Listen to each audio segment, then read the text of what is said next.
May 5th, 1993, West Memphis, Arkansas. A quiet town was shattered when the bodies of three young boys, Stevie Branch, Michael Moore, and Christopher Byers, were found in a muddy creek. The boys, all just 8 years old, had been brutally murdered. The community was in shock, and the pressure to solve the case was immense. But what followed was a story of injustice, hysteria, and a fight for the truth that would span decades.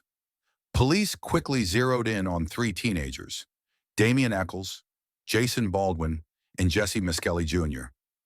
Damian, the alleged ringleader, was a goth kid who wore black and listened to heavy metal. Jesse had a low IQ and gave a coerced confession after hours of interrogation.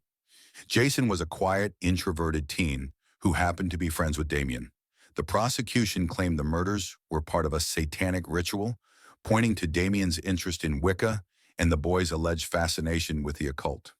The trial was a media circus, with no physical evidence linking the teens to the crime. The case hinged on Jesse's shaky confession and the prosecution's narrative of satanic panic. All three were convicted in 1994.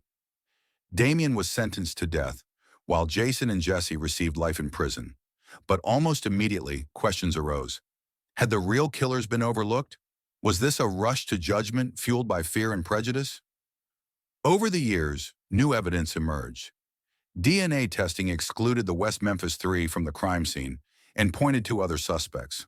Documentaries like Paradise Lost brought national attention to the case, and celebrities like Johnny Depp and Eddie Vedder joined the fight for justice.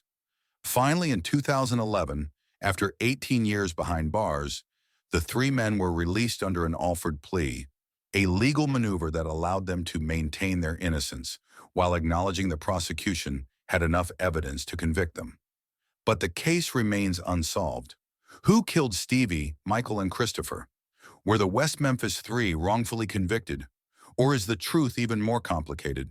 One thing's for sure, this case is a haunting reminder of how fear and prejudice can cloud the pursuit of justice.